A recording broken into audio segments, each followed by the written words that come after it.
is Casey Dempster, and I'm here with my co-host, Ray Lowe. And we've got a show that we bring to you every week, and it's about breaking the rules but not breaking the law. Our feeling is that if you're in control of your life, then you can arrange things so that you're more comfortable with it, you're more interactive with it, and things work out better for you. So, you know, we like to say, just because things have always been done a certain way doesn't mean you have to keep doing them that way.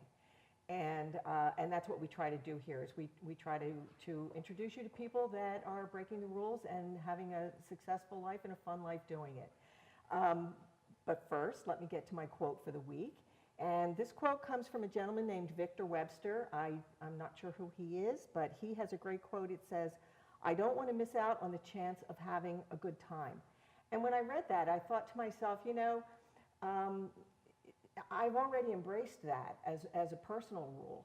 And the reason I know I did that is because I have had a couple of automobile accidents on ice or snow, and I got to the point where I really didn't want to drive whenever the weather was bad like that. But what I ended up doing was I realized that if it was something I really wanted to do, I wasn't going to let the ice and snow make me stay home. So I do go do what it is that I was hoping to do in spite of the ice and snow. So I think that was a good personal rule for me. And the point is, if something is that important to you, you have to make it work by arranging the rules to fit you. And that's what we're trying to do here. So I'm going to throw it to Ray Lowe and see if he has any words of wisdom for you. No quotes for me today. However, you know, I do like your quote, and I do like the bit about understanding what you want to do. And I think that's probably one of the most important things in life. And actually, I do have a quote. Oh, okay. And this is an anonymous quote, and it basically said, "Don't try and find yourself. Recreate yourself." Oh, okay. And we have a guest today who has recreated himself more than once. And I think we all do as we go through life. You know, we try things that work, and we keep some of those things, we find things that don't work, and we rebrand them, reinvent them, and stuff like that.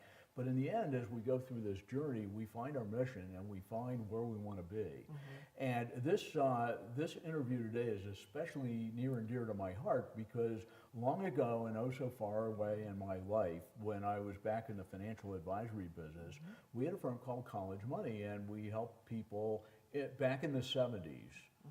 figure out how to get to college and pay for it without ruining their retirement. I remember. So Dave Kozak is here today, and Dave is doing this, and he's doing a much better job than we ever did.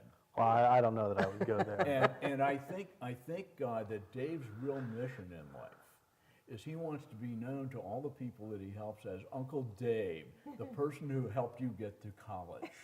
That's right.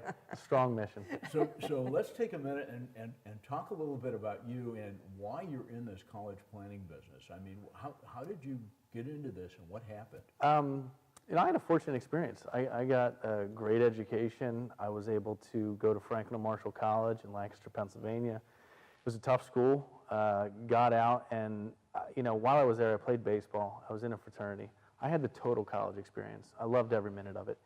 And it became a realization over the last 10 years or so that college isn't that affordable for people. And it's even less affordable today than it was in the 70s or the 80s and so on. And so as I started to get into the financial industry, I realized that some people were missing the mark on college is a true hurdle to retirement, and how you plan for college, the colleges you attend, how the financial aid formulas work. It's a real big game. And for me, I wanted to be able to provide those families that think it's not doable an opportunity to have the experience that I did and get that true college experience. And so it's something that, you know, finance was fun, insurance is fun, all that. It's a good business model, but the passion wasn't in it. And until you incorporate, you know, they can never take your brain from you. So as long as you continue to get an education, you continue to grow, you know, the sky's the limit for people. So for me, the vision, the mission, the passion became getting kids into college and getting them out and give them the experience I had. Yeah, I always felt that no education is wasted, even if you No. end up moving into a different field. Yeah, it's what you think you know already that prevents you from learning, is my quote for the day. And most people, when they get stifled in their thought process, it's, I can do this and I'm just going to kind of stay the course. I watch kids' movies with my 3 children, and I take things away from them. It's amazing what if you're open to learn and experience new things, the options are endless, really. Well, let's talk about this whole college thing, Sure. because if I remember correctly, a lot of the college experience is pushed by parents, and it's not always a logical kind of deal. There's a lot of emotion in here, and a lot of times the emotion gets in the way of making the decisions. 100%. So what's your experience here? And If I can give any advice to anybody, keep the emotion out until it's appropriate to have emotion in this. This is such a financial decision first. You're talking about $300,000 for a single 4-year education at some of the elite schools. And even some of the state schools, you're in the $30,000 to $40,000 a year price range. It's a financial decision. And if you get emotional and you fall in love with a school and the school doesn't fall in love with you, that can be a very damaging thing to the ego, to the psyche, when you have to tell your kids, hey, we can't afford that, or you're going to graduate with $120,000 of loans. So emotionally charged parents want the best for their kids, and not necessarily knowing how the game is played or what schools are appropriate, it can really derail a quality financial plan for retirement. So keeping emotion out is critically important and very hard to do. You're talking about teenagers between the age of 16 and 19 that are making these decisions and visiting these schools. It's an emotional time. But I think it's also an emotional problem with the parents, because they're so committed to having their children go to college that oftentimes they're willing to make bad financial decisions and use their 401k or something to help pay for college and not realize what the long-term effect is going to be. Without a doubt, there are people that will do anything to their financial detriment to get their kids to college. And I can't blame people for wanting to provide that education. Absolutely. It's a very noble thing, in my opinion, for a parent to want to do that. But there's an intelligent way to go about doing it, and I think that's where people need to focus. Let's use the brain first and the emotion second when it comes to that decision making. okay, so let's get into some stories. Sure. Obviously, you've had a lot of experiences, and while we were talking earlier, you mentioned Joe and Ann. Yeah. So they're a family that came to me, and they came to me with the cards stacked. Their son had already accepted. He was getting an award that was reasonable, but the school was still going to be $50,000 a year. And they were under in credit card debt and all kinds of different bad situations financially. And they accepted. They made that financial decision emotionally that that's where he was going to go. And so we set out on a 2-year kind of, I don't even want to say planning. We didn't do any planning. I did coaching. I helped them learn about their own money and what they do with their debt, how they structure their repayments. And we essentially got rid of over $70,000 of credit card debt. We wiped the slate clean. They paid cash for their son's college, and they're now on to paying for their daughter, who is also going to the same school, cash. And in the financial planning arena, everybody wants to make money, but you have to do the right things to get people to where they have an ability to make a decision. And in this case, they thank me profusely every single time that I see them for what I was able to help them do. And quite frankly, I didn't really do anything. I told them what they needed to do, and they executed. And so, the humble coach maybe in that regard, but they most certainly took what I said as gospel, and they've even thanked God that they met me. I mean, so. Okay, Uncle Dave, give Yep. yourself some credit. Okay, Well. but let's. That was a situation where the people had already chosen their college. Yeah, first. for sure. What do you do when somebody they haven't made the absolute decision yet, and they're going through this issue about, I want the best for my kids. Yeah. But how the heck am I ever going to retire at some point in time? And what happens when you have multiple kids and you're looking at spending a huge amount of money on child number 1? What do you do for number 2 and number 3, or in your case, 3.5. Yeah, 3.5 is correct. My wife is pregnant with our fourth, so we've got some planning to do on our end for sure. You know, the nature of the game is the amount of children you have, the times that they're in school, all adds to the financial aid piece. But before you get into anything financial, I think it's important to find a little bit of direction, have an idea of what a school actually costs, how the cost of attendance and all that works with FAFSA and CSS profile, because you have to narrow your search. You can't just take this broad brush approach and say, hey, we're going to go look at 80 schools. Look at the ones that are going to have some positive impact on how your family can execute. Right, and Go for ahead. our guests, or for our viewers, the FAFSA is the Federal Financial Aid Application. It's the free application for federal Right, student aid. and then the CSS is, the CSS profile was developed by College Board. the College Board for private schools Yeah. who have endowment money, and they have the privilege or the opportunity to use a different formula to give out their private money. Yeah, they essentially want to collect more in-depth financial information to determine if you should get a certain scholarship or grant, because they get to control that money, whereas the federal forms are really the federal government money that they're giving out. Right. And so just knowing that is ammunition that you have to take to it. How they affect you as you plan financially is also critically important. But to me, helping the student understand what their desires are, you know, going right back to the quotes that we've used and the stuff we've talked about in this show, knowing what you want in life is really important. Having an idea of what you enjoy makes decision making that much easier. So I think it's critical to help kids understand that. And a lot of times they're too immature at that age to know what they really want to do. And I'm not saying, hey, you need to decide you're going to be a heart surgeon, right? It's, do you like medicine? Do you like business? Do you like sales? Helping guide people in that regard. Yeah. So we're going to take a quick Sure. break, and when we come back, we've got more stories and more wisdom. Perfect. So don't go away. Stay with us, and we'll be right back.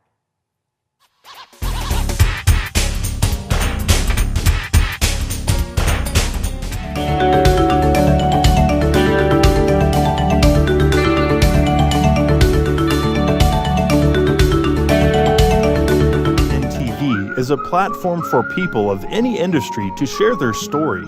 Over 285,000 viewers are tuning in to RVN TV shows monthly.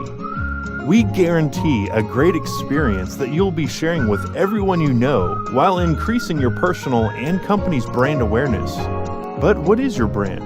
According to Forbes, it's a combination of your logo, your product, your design and feel, and your personality. Did you know that aside from being a guest, we offer even more opportunity to boost your brand? Adding your company logo and website on screen during your interview will allow viewers to recognize your brand instantly. Incorporating images and video clips is another great way to showcase your product during your live segment. Let viewers see how good you really are. And most importantly, there's you and your interview. For less than the cost of a newspaper, direct mail, or a magazine ad, you can leave our studio and within 48 hours have a permanent digital copy of your live segment to link to your social media, embed into your company website, or use in email marketing. Investing in your brand is so very important, and we can't wait to have you as a guest.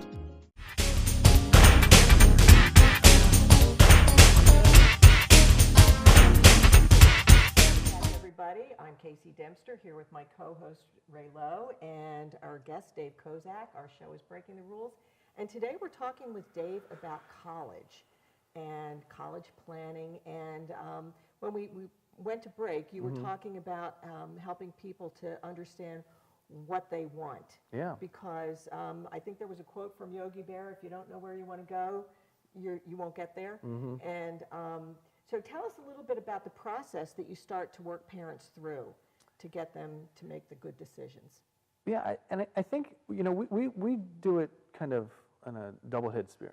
So we're trying to talk to the parents to sometimes settle them, sometimes ramp them up, but then we're also trying to talk to the student and help guide them, because a lot of times as you get to be an independent young adult, your parents aren't exactly who you want to take advice from anymore. Yeah. And so we found it very important for us to get in the middle of that.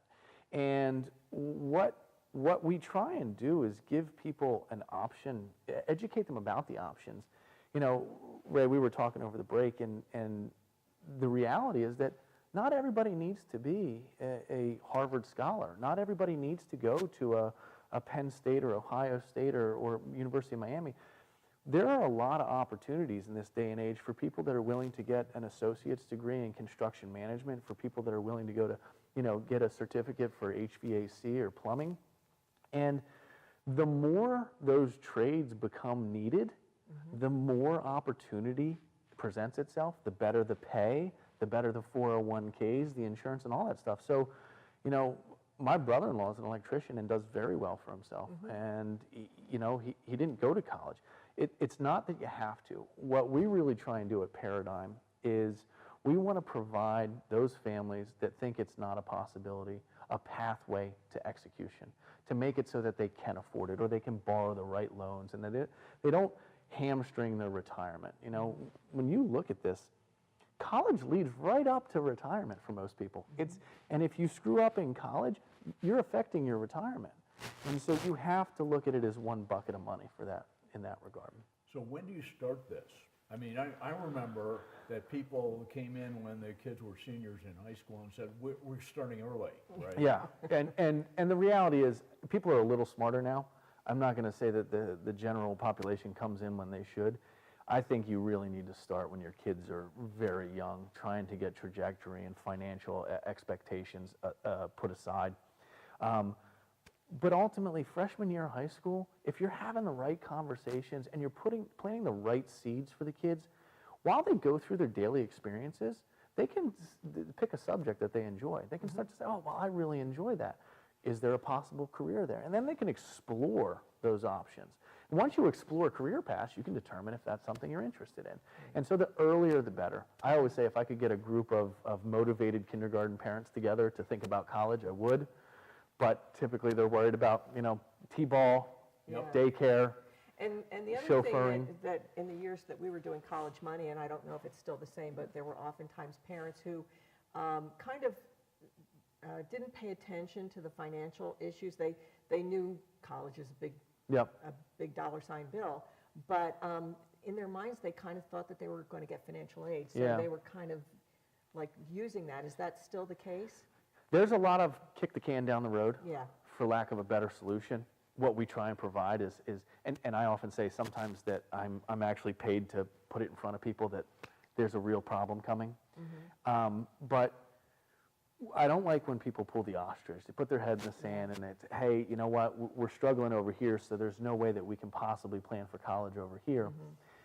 At the end of the day, you need to be thinking about it. It needs to be on your mind. There is aid out there. There is money to get. There are strategies to help benefit the types of schools you get into. The way you write the essay, the SAT scores, all that stuff helps. But you've got to address it. It doesn't get better by pushing it off at all. And that's the key. And you're an example of this in a sense. I mean, you went to a great school, Franklin and Marshall, and I remember back in our days again, they were a school known for stealing Ivy League prospects. And the way they did it is because they were able to offer some need-based financial aid and some merit-based financial aid that the other schools couldn't offer. Correct. So again, shopping is important. We have the strategy of community colleges. I don't know if you want to talk about that for a minute. Yeah, you know, the community college route is a great option for a family that really financially can't pull it together.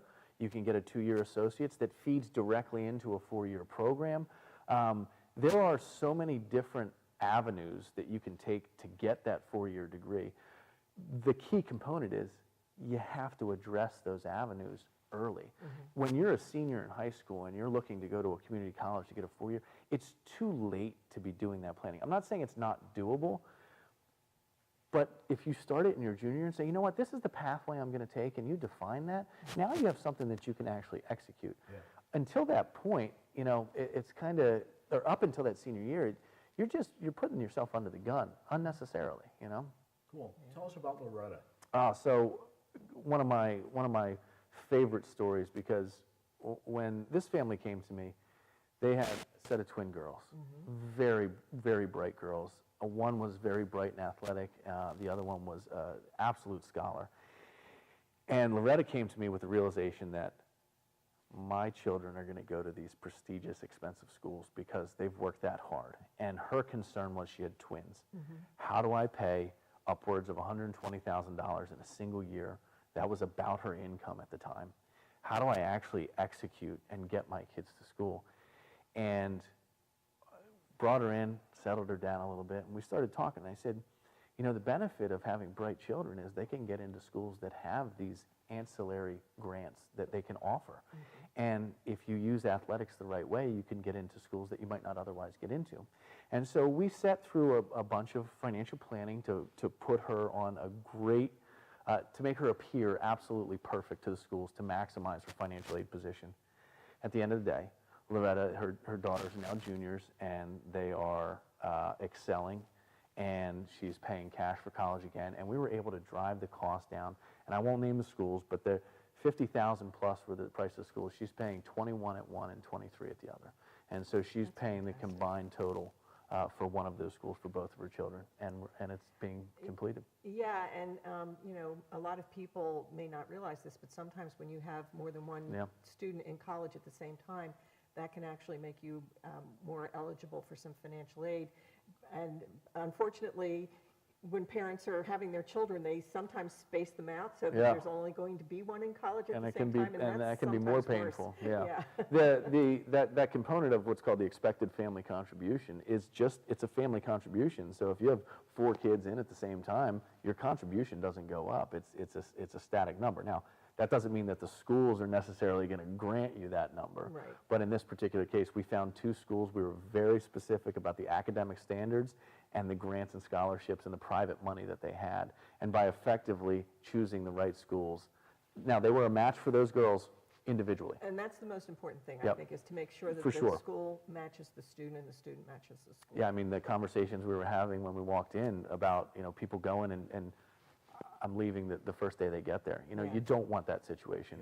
This is a launching point for a young adult. So let's talk about a process, Sure. because you got to start somewhere. So if you have the perfect parent to come to you, when are they going to start entering this process, and what are the steps kind of that you're going to take them through to achieve this wonderful result?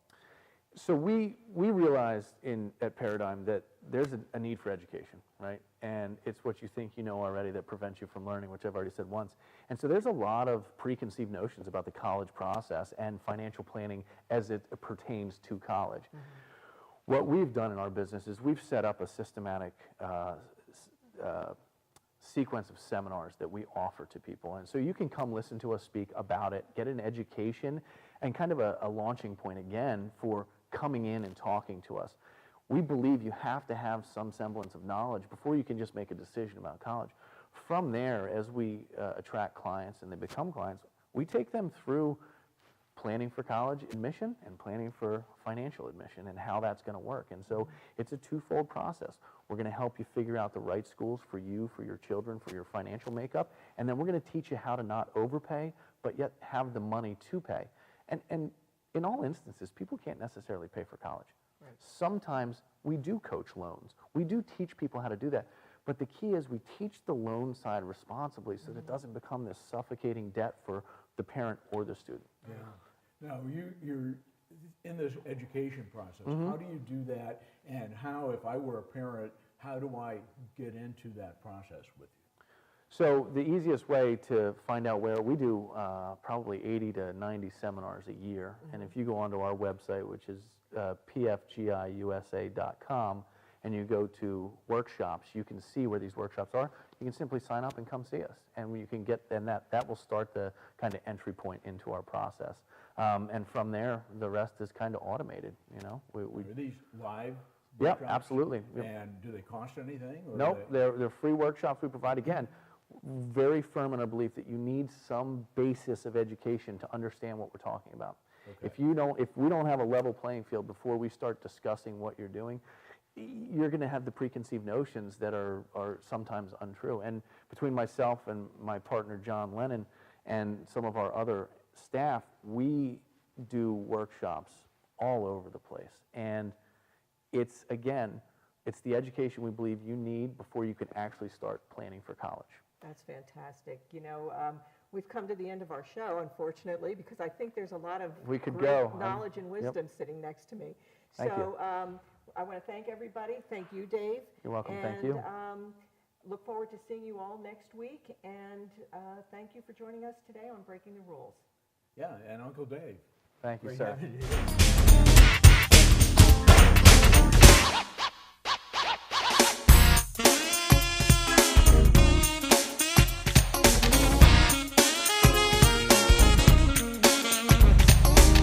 Shelter dogs aren't broken.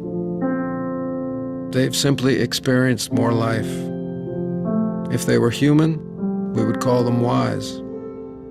They would be the ones with tales to tell and stories to write. The ones dealt a bad hand who responded with courage. Do not pity a shelter dog. Adopt one.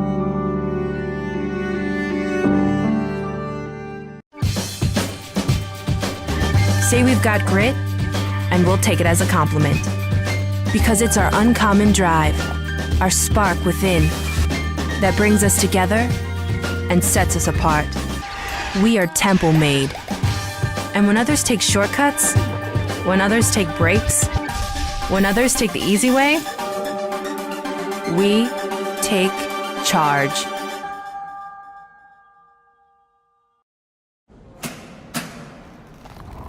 I work 13 hours a day, 6 days a week. So when I'm off the clock, I gotta get stuff done. So when I need a snack, I need something healthy, tasty, and easy to eat. Like wonderful pistachios without the shells. They're protein-powered, delicious, and great on the go. And that's perfect for me. Thanks, Liz. A woman without a lot of time.